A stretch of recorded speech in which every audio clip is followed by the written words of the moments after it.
Answer সদস্যরা ছাত্রীদের উপরে নির্মমভাবে পিটানো হয়েছে। যত শিক্ষা প্রতিষ্ঠান আছে, ঢাকার যত শিক্ষা প্রতিষ্ঠান আছে, আপনারা সবাই রাস্তায় আসেন, সবাই রাস্তায় আসেন। অবস্থাটা দেখুন, তারা সচিবালয়ের দেওয়াল টপকে ঢুকে গেছে। আপনাদের মাথা ফাটাচ্ছে দেখছেন। কোনো কথা নাই, যেখানে আনসার সদস্যরা পালায়া যাবে এদেরকে গায়ে হাত তোলা যাবে না, বাইধা রাস্তার মধ্যে আটকাই রাখেন। সম্মানিত দর্শক, আসসালামু আলাইকুম। নতুন একটা নিউজ ভিডিওতে আপনাদের জানাচ্ছি স্বাগতম। এইমাত্র পাওয়া তাজা এবং গরম খবর। প্রিয় দর্শক বন্ধুরা, আজকের এই ভিডিও দেখতে চলেছেন আনসার বাহিনীরা কিন্তু আমও হারিয়েছে, সালাও হারিয়েছে। তারা কিন্তু খুব লাঞ্ছিতভাবে এই বাংলাদেশ ত্যাগ করার আহ্বান জানিয়েছে। সম্মানিত দর্শক, তাদের উদ্দেশ্য ছিল কিন্তু ডক্টর ইউনূসকে তাদের পদ থেকে হারাতে এবং শেখ হাসিনাকে বাংলাদেশে আনার কিন্তু তাদের একটা আকাঙ্ক্ষা ছিল এবং তাদের পরিকল্পনা ছিল।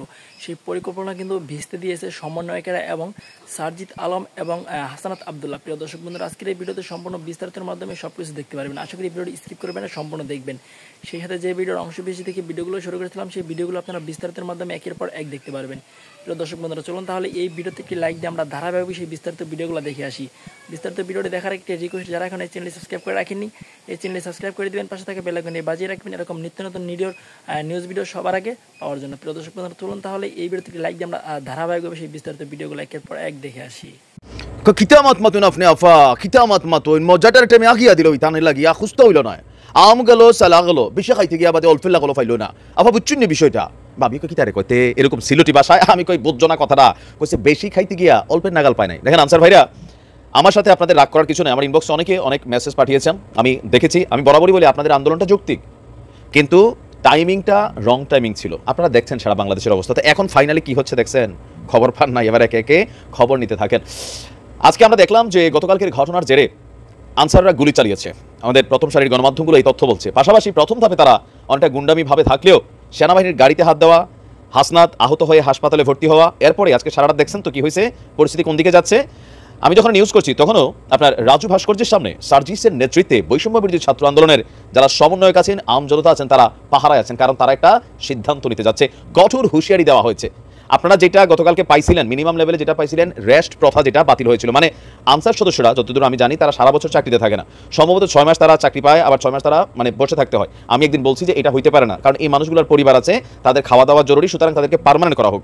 তো আজকে উপদেষ্টাদের সাথে প্রথম বৈঠকে কিন্তু সফল একটা ভূমিকা পেয়েছিল আনসার সদস্যরা।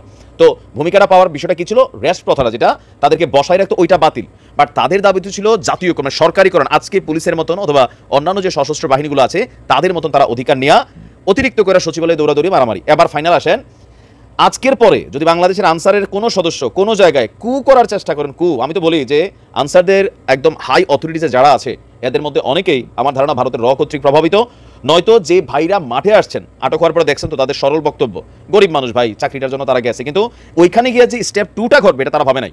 এখন স্টেপ 2 ঘটে সবার জন্য ক্ষতি হয়ে গেল না।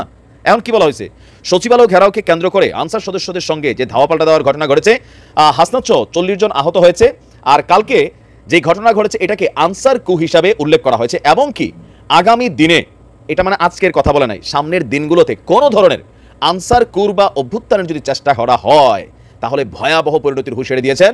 একটা দিচ্ছে সার্জিস হাত ভেঙে দিবে, সে তো সরকারে নাই, সে বলতে পারে, কিন্তু সরকারে থাকা কি উপদেষ্টা আসিফ, সে বলছে যে এদের প্রত্যেকের ভয়াবহ পরিণতি আসতে যাচ্ছে। ইভেন যেই সকল আনসার সদস্যরা ছাত্রদের গায়ে হাত তুলেছে, সেনাবাহিনীর গাড়ি ভাঙচুর করেছে, গুলি চালিয়েছে, ফুটেজ আছে, প্রত্যেককে গ্রেপ্তার করা হবে। ইভেন যতটুকু কালকে পাইছিল এটা নিয়ে ধরেন হয়তো নেগোসিয়েশন করার জন্য সামনে 2 দিন 4 দিন বা 1 সপ্তাহ পরে আরেকটু সুন্দরভাবে লিখিতভাবে, যেমনটা ডক্টর ইউনূস সাহেব বলছিলেন যে আপনারা লিখিতভাবে আমাদের কাছে আসবেন, আইনগত ইস্যু আছে, আমরা টেকনিক্যালি বিষয়গুলোকে সামনে আনবো। কিন্তু এখন তো আর ভাই কোনো ইস্যুই নাই। রেস্ট প্রথা যেটা বাতিল হয়েছিল এটাও কিন্তু এখন কার্যকর হবে কিনা সেটাই সন্দেহ, বোঝেন নাই, আগের জায়গাতে আছেন, আন্দোলনের সুযোগ নাই। আসিফ মাহমুদ দেখছে কোনো ষড়যন্ত্রই ছাত্র জনতার অভ্যুত্থানকে ব্যর্থ করতে যথেষ্ট হবে না। জুডিশিয়াল কু, পথভ্রষ্ট আনসার কুর উদাহরণের পরেও যদি সাবধান না হন তবে সামনে ভয়াবহ পরিণতি আপনাদের ঘটতে যাচ্ছে।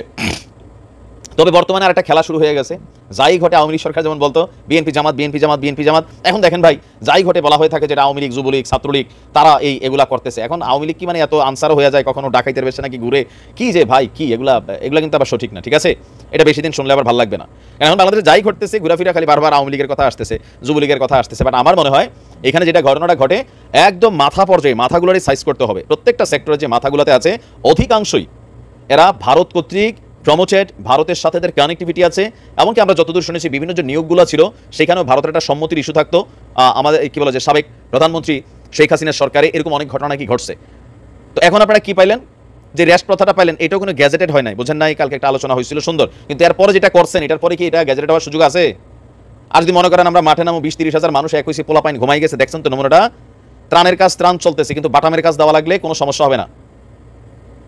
কি পাইলেন, কি অর্জন করলেন? তবে আমরা আমাদের জায়গা থেকে আবার বলি, প্রত্যেকটা আনসার ভাইয়ের যেই দাবিগুলো সঠিক, এটাকে এখন তাদের উপর গোসারসা না কইরা অন্যায় কইরা ফেলছে, তাদেরকে উস্কানি দেওয়া হয়েছে, উস্কানিদাতাদের গ্রেপ্তার করতে হবে, সাজার মধ্যে আনতে হবে। বাট বাকি যারা গরিব মানুষ, গরিব ঘরের সন্তান, 6 মাস চাকরিতে থাকে, 6 মাস থাকে না, একটা পরিবার আছে প্রত্যেকটা পুরুষের, সেই জায়গা থেকে পেটের দায়ে নাম ছিল, তবে তারা বুঝতে পারে নাই যে এখানে সেরকম কিছু হবে। তো সামনে থেকে উপর থেকে ডাক দিলে দৌড় দিয়েন না, পরে নিজেরাও বিপদে পড়বেন। হ্যাঁ, মিনিমাম যে চাকরি আছে সেটাও থাকবে না। তবে আমরা ডক্টর ইউনূস সরকারের কাছে আবেদন জানাচ্ছি আনসারদের পক্ষ থেকে যে এখন একটু গোসা টাইম বা এখন একটা অস্থির সিচুয়েশন, সবকিছু একটু ঠান্ডা হলে ইনশাল্লাহ আনসার ভাইদের যে দাবি দাওয়াগুলো সেগুলো যেন পূরণ করা হয়।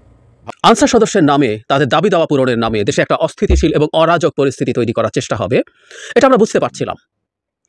স্পেসিফিকলি যদি বলি, সরকার গঠন মানে ডক্টর ইউনূসের সরকার গঠন করার 3-4 দিনের মধ্যেই তারা ধাপে ধাপে রাস্তায় নেমে নানা ঝামেলা শুরু করেছিলেন।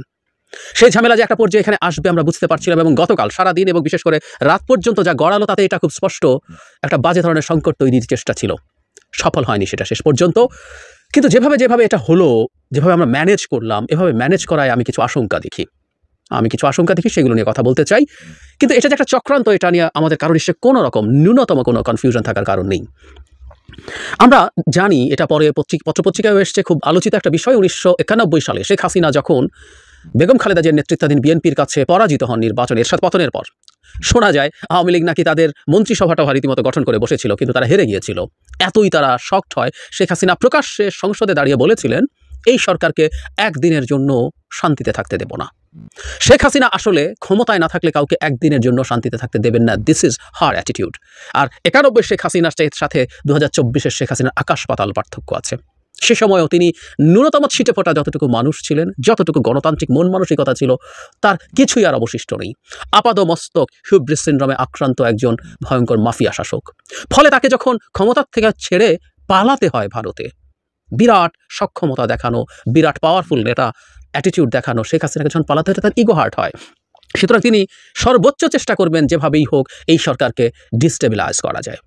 আর যেটা হয় সেটা হচ্ছে, শেখ হাসিনা চাইবেন, তার সাথে তার প্রভু ভারত তো আছেই, এবং উনি এখনও সেই দেশের মাটিতে বসে আছেন। সুতরাং একটার পর একটা চেষ্টা হবে কিভাবে কতটা সংকটে এই সরকারকে ফেলা যায়, সেই চেষ্টাটাই ক্লিয়ারলি হয়েছে, এতে কোনো রকম কোনো সন্দেহের কিছু নাই। এই যে একটার পর একটা গ্রুপ, এটা শুধু না, আরও বিভিন্ন রকম গ্রুপ মাঠে নামছে ডক্টর ইউনূস ক্ষমতায় আসার সাথে সাথে। আমাদের বুঝতে বাকি থাকে না এদের উদ্দেশ্য কি।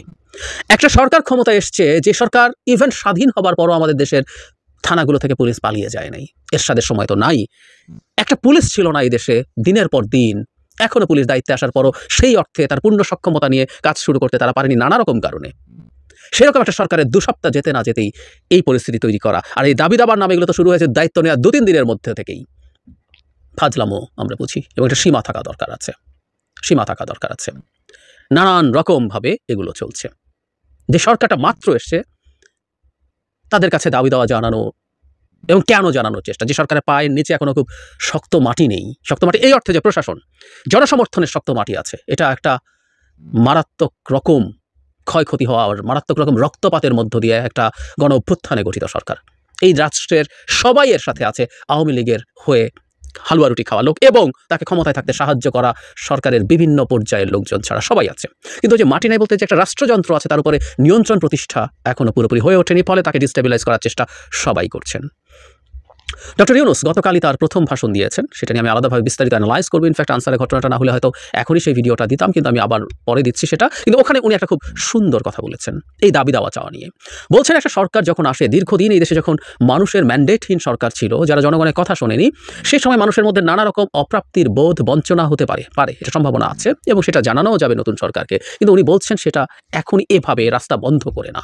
তিনি বলছেন যে এগুলো তারা লিখিতভাবে দিক, সেগুলো নিয়ে আলাপ আলোচনা হোক, তারপর হবে। কিন্তু না, সেটা কেউ শুনবেন না, এরকম ম্যাসিভ কাণ্ড ঘটাতে যাচ্ছেন।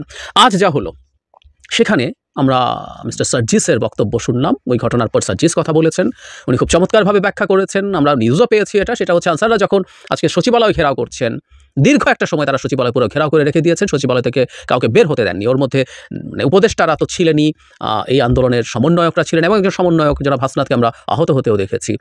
আর অন্য কোনো কর্মকর্তা কর্মচারী কেউ বেরোতে পারে না। এই পরিস্থিতি যখন হয় তখন আনসারদের একটা প্রতিনিধি দল যায়, তারা আলোচনা করে স্বরাষ্ট্র উপদেষ্টার সাথে, তাদের দিক থেকে দাবি দেওয়া প্রাইমারিলি যেসব যৌক্তিক দাবি আছে সেগুলোর সরকারের পক্ষ থেকে মেনে নেওয়ার কথা যখন হয়, সবই ঠিকঠাক আছে, এরপরও কিন্তু তারা জায়গা ছাড়েনি এবং একটা পর্যায়ে পরিস্থিতি পাল্টে যায় এবং সেই ম্যানেজমেন্টটা নিয়ে আমার প্রশ্ন আছে। কিন্তু এদেরকে নিয়ে এরা কারা এবং এরা কি করছে এটা নিয়ে খুব চমৎকার একটা স্টেটাস দিয়েছেন জুলকারনাইন সায়ের ভাই। আমরা তাকে চিনি, মানে বাংলাদেশের এই মাফিয়া আওয়ামী লীগ সরকারের বিরুদ্ধে যারা খুব চমৎকার কঠোর লড়াই করেছেন, খুব সামনে থাকা মানুষদের একজন। তার অনেকগুলো অনুসন্ধানী রিপোর্ট যিনি পার্ট ছিলেন আমরা খুব ভালো মতো জানি। সায়ের ভাই লিখছেন, আনসার বাহিনীর নাম ব্যবহার করে যারা তথাকথিত আন্দোলন শুরু করেছিল এরা মূলত অঙ্গীভূত আনসার সদস্য। স্বরাষ্ট্র মন্ত্রণালয়ের বরাতে জানা গেছে বিগত 15 বছরে প্রায় 42,000 অঙ্গীভূত আনসার নিয়োগ পেয়েছেন, যার বেশিরভাগ সদস্যই গোপালগঞ্জ ও এর আশেপাশের জেলার বাসিন্দা এবং বাংলাদেশ আওয়ামী লীগের রাজনীতির সাথে যুক্ত। আমরা এটা ধারণা করছিলাম, উনি খুব চমৎকারভাবে এটা জানাচ্ছেন। ব্যাটালিয়ন আনসার সদস্যরা যারা রাষ্ট্রের অন্যান্য নিরাপত্তা সংস্থার সাথে দায়িত্ব পালন করছেন তাদের সাথে এই অঙ্গীভূত আনসারদের এক করে দেখার কোনো সুযোগ নেই, তারা কোনো আন্দোলনের সাথে যুক্ত। কারণ ব্যাটালিয়ন আনসার যারা মূলত আইন শৃঙ্খলা রক্ষার কাজ করে তারা এর সাথে নেই, এগুলো অঙ্গীভূত আনসার এবং যারা মূলত গোপালগঞ্জ এলাকার লোক। বিশ্বস্ত গোয়েন্দা সূত্র মারফত জানা গেছে আনসার ও গ্রাম প্রতিরক্ষা বাহিনীর সাবেক DG major general A K M Aminul হকের পরোক্ষ উস্কানিতে দেশে বিশৃঙ্খল পরিস্থিতি সৃষ্টির উদ্দেশ্যে অঙ্গীভূত আনসার সদস্যদের লেলিয়ে দেওয়া হয়েছে।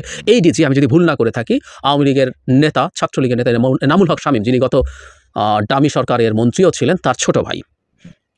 বাংলাদেশ সেনাবাহিনীতে আমিনুল হকের মতো কমপক্ষে আরও 5 জন উচ্চপদস্থ সেনা কর্মকর্তা রয়েছেন যারা প্রতিনিয়ত বর্তমান তত্ত্বাবধায়ক সরকারের উৎখাতের ষড়যন্ত্রে সক্রিয় রয়েছেন এবং এখনও হাসিনার প্রতিরক্ষা উপদেষ্টা তারিক আহমেদ সিদ্দিকের পরামর্শে দেশে অস্থিতিশীল পরিস্থিতি সৃষ্টির চেষ্টা করে চলছেন। আনসার সদস্য আন্দোলন ব্যর্থ হওয়ার পর এরা পল্লী বিদ্যুৎ সংস্থার কর্মকর্তা কর্মচারীদের কর্মবিরতি শুরু করে সরকারকে অস্থিতিশীল করার প্রয়াস চালাতে পারে বলেও সূত্রটি দাবি করেছে।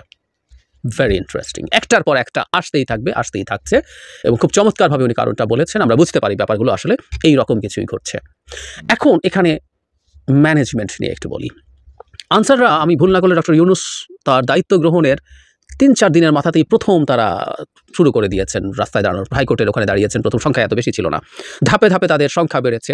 সুতরাং এই তথ্য আমাদের কাছে পাওয়া দরকার ছিল, আমাদের বোঝা দরকার ছিল যেটা ধাপে ধাপে আরও খারাপের দিকে যেতে পারে। প্রশ্ন হচ্ছে আমরা কি প্রস্তুত ছিলাম? একেবারেই কি প্রস্তুত ছিলাম? আরও যদি পাল্টা প্রশ্ন করে, আরও কিছুটা স্পর্শকাতর প্রশ্ন, দেশে অনেকগুলো সামরিক বেসামরিক গোয়েন্দা সংস্থা আছে, তারা কি যথেষ্ট তথ্য দিয়েছে যে আজ এই ঘটনা ঘটতে পারে? আমরা বিভিন্ন প্রতিষ্ঠানের চিফদেরকে হয়তো সরাতে পারবো, কিন্তু উল্লেখযোগ্য অংশ আওয়ামী লীগের লোকজন রয়ে গেছে। চ্যালেঞ্জ ইজ ভেরি হাই, কিন্তু কাজটা অন্তর্বর্তীকালীন সরকারকে করতে হবে। কেন বলছি? আজকে যখন সবাইকে অবরুদ্ধ করে ফেলা হলো তখন জনাব হাসনাত একটা স্টেটাস দিয়েছেন, সবাইকে ছাত্রদেরকে টিএসসিতে আসতে বলেছেন, সেখান থেকে পরে তারা অনেকেই সেটাকে, সেই মন্তব্যটাকে ছড়িয়ে দিয়েছেন, সেই স্টেটাসকে নিজেরাও বলেছেন। সবাই মিলে একত্র হয়ে পরে তারা গেছেন এবং তারা ওখানে চাপ দিয়ে তাদের হাতে, ছাত্রদের হাতে লাঠিসোঁটা সহ ভিডিও আছে, তারা গেছেন, গিয়ে চাপ দিয়ে তুলে দিয়েছেন। আমি এই দৃশ্যটাকে আমি ব্যক্তিগতভাবে পজিটিভলি দেখি না। একটা রাষ্ট্রীয় বাহিনী তার যাবতীয় কাজ করবে, এটা হলো সবচেয়ে জরুরি কথা। কোনো দিনও কোনো ছাত্র এই কাজ করতে পারে না। ফলে এই যে ইমেজ আমাদের সামনে আসলো, এই ইমেজটা ছড়িয়ে পড়বে কিন্তু গ্লোবালি। দ্যাট মিনস বাংলাদেশ কিন্তু স্টিল একটা অ্যানার্কির মধ্যে আছে। এই আলাপটা চারদিকে চলবে, অ্যানার্কির মধ্যে একটা দেশ আছে, এই আলাপটা কিন্তু ভালো না, একেবারেই ভালো না। এই যে এই ঘটনা ঘটতে পারে, পুলিশ কি করেছে এর মধ্যে? এত ঘন্টা তারা এখানে বসেছিল, পুলিশ কি করেছে? এবং এখন মিলিটারি কিন্তু ডিপ্লয়েড আছে, মিলিটারিকে কিন্তু অনেক আগে পাঠানো যেত। অথচ আমরা দেখলাম ছাত্রদের সাথে সংঘর্ষ হওয়ার পর যাতে দুই পক্ষেই আহত হয়েছে এবং ভয়ঙ্কর কথা, অন্তত 8-10 রাউন্ড গুলি করা হয়েছে আনসারদের পক্ষ থেকে ছাত্রদের দিকে। তারা কি সশস্ত্র অবস্থায় সেখানে বসেছিল? কেউ এই তথ্যও কি ছিল? খুবই ভয়ঙ্কর সব কথা। সো মিলিটারি অন্তত গিয়ে যদি জিনিসটা ট্যাকল করে, আমি ব্যক্তিগতভাবে মনে করি মিলিটারি কোনো চাপ প্রয়োগেরই প্রয়োজন ছিল না। তারা সেখানে যেত, তারা গিয়ে তাদের যদি বড় সংখ্যায় যেত, তাদেরকে দেখে তারা আলোচনার মাধ্যমে তাদেরকে সরিয়ে ফেলতে পারত। তাতে যেটা হতো যে গভর্নমেন্ট অর দ্য স্টেট তার কাজ করছে, যে কাজটা স্টেটের বা গভর্নমেন্টের, সেই কাজটা করছে। ছাত্রদের এই কাজটা করার কোনো কারণ নেই। পুলিশকে দিয়ে হলে পুলিশ এইভাবে ম্যানেজ করবে। এবং এই জায়গার আশপাশে দেখলাম সর্বশেষ যেখানে আমাদের প্রধান উপদেষ্টার বাসভবন এবং সচিবালয়ের আশপাশে যে কোনো ধরনের সমাবেশ নিষিদ্ধ করেছে Dhaka metropolitan police. It's a good move for the timing, এটা করতে হবে, কোনো রকম কোনো সন্দেহ নেই। কিন্তু আমরা এইটা এভাবে ম্যানেজ কেন করতে পারলাম না? আবার এটাও সত্য, যদি আমরা কোনো কারণে পুলিশ এবং মিলিটারি দিয়ে কাজটা এই মুহূর্তে অন্তত সলভ করতে না পারি, তাহলে আমাদের এই অভ্যুত্থানকে পাল্টে দেওয়ার মতো পরিস্থিতি তৈরি হলে ছাত্রদের আবার নামতে হবে, বল প্রয়োগ করার জন্য হলেও, পাল্টা বল প্রয়োগের জন্য হলেও নামতে হবে। এটাও যৌক্তিক, কারণ এই অভ্যুত্থান একটা পাল্টা অভ্যুত্থানের মধ্য দিয়ে এর সুফল শেষ হয়ে যাবে, এর সুফল অন্য কেউ নিয়ে নেবে বা জনগণের হাতছাড়া হয়ে যাবে, সেটাও আবার আমরা অ্যাকসেপ্ট করতে পারি না। বটম লাইন হচ্ছে ষড়যন্ত্র কিন্তু একটার পর একটা হবে এবং সেই ষড়যন্ত্র রাষ্ট্রীয়ভাবে রাষ্ট্রীয় এবং সরকার রাষ্ট্রীয় বাহিনীর মাধ্যমে ম্যানেজ করতে হবে, সেটাকে ডিল করতে হবে অ্যাজ আর্লি অ্যাজ পসিবল। ছাত্ররা কখনোই যেন আর এই ধরনের দায়িত্ব পালন করতে মাঠে নামতে না হয় সেটা এনশিওর করতে হবে। এটা কোনোভাবেই কোনো পজিটিভ দৃশ্য আমাদের সামনে হবে না। এবং আমি আবারও বলছি, বাংলাদেশের উপরে চোখ এখন অনেকের, সুতরাং গ্লোবালিও এটার একটা মিসইন্টারপ্রিটেশনের সুযোগ আছে এবং প্রচুর শত্রু বসে আছে। বিশেষ করে শুধু ব্যক্তি না, একটা স্টেট, পাওয়ারফুল একটা স্টেট ভারত বসে আছে বাংলাদেশের এই জিনিসগুলো। শুধু তার মিডিয়ায় বলছি না, তার ডিপ্লোম্যাসি আছে, সে তার ডিপ্লোম্যাটিক চ্যানেলে যখন তার ন্যারেটিভকে এস্টাবলিশ করতে চাইবে অন্যান্য পাওয়ারফুল দেশের সাথে, তখন কিন্তু এই জিনিসগুলো তাকে সাহায্য করবে। আমরা যেন খুব সতর্ক। প্রিয় দেশবাসী, শুরু থেকে শেষ পর্যন্ত যারা এই ভিডিওটি দেখেছেন সকলকে জানাই অসংখ্য ধন্যবাদ। যারা এরকম নিউজ ভিডিও পেতে পছন্দ করেন তারা অবশ্যই এই চ্যানেলটি সাবস্ক্রাইব করে পাশে থাকা বেল আইকনটি বাজিয়ে দিবেন। যারা এখন এই ভিডিওটি শেয়ার করেননি, এই ভিডিওটি দ্রুত শেয়ার করে সকলকে দেখার সুযোগ করে দিন। আজকের মতন এই পর্যন্ত, দেখা হচ্ছে পরবর্তী কোনো ভিডিও নিয়ে ইনশাল্লাহ।